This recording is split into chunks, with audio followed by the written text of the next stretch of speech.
Here's wee Ethan. Ethan turned 16 recently, and when he did, he got $1,000 from his Aunt Maud. Now initially, Ethan wanted to go out and buy a bunch of gold, but he found that $1,000 doesn't even buy him an ounce. It buys him like this much. Okay, so then he says, maybe I'll invest in some stocks. I'll buy the S&P 500. Unfortunately, $1,000 isn't even going to buy him one or two of those S&P 500 stocks. So he goes to his Auntie Maud. He says, Auntie, I'm really vexed. How am I supposed to invest properly? She says, I've got 3 words for you.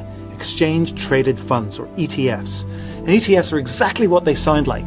They are funds that are traded on an exchange. And here's how they work. What happens is an asset manager, let's call her Joan, goes out and buys a bunch of assets. And those assets can be anything.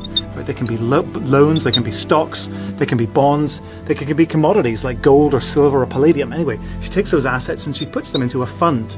And she treats this fund just like a company in that she can sell shares of it, issue shares that can be bought by anybody in the public. And that includes 16-year-old Ethan, which makes him very happy. Now what happens is these shares are listed on an exchange, just like a company's shares are listed on the NYSE or the NASDAQ. And if the assets in the fund improve in value, it means that the shares are going to go up. If the assets depreciate in value, then the shares are going to go down. The great thing about ETFs is that they're really, really simple to use. All right, you can buy and sell them at any time. They're also relatively low cost. You don't have to worry about paying huge fees to investment managers.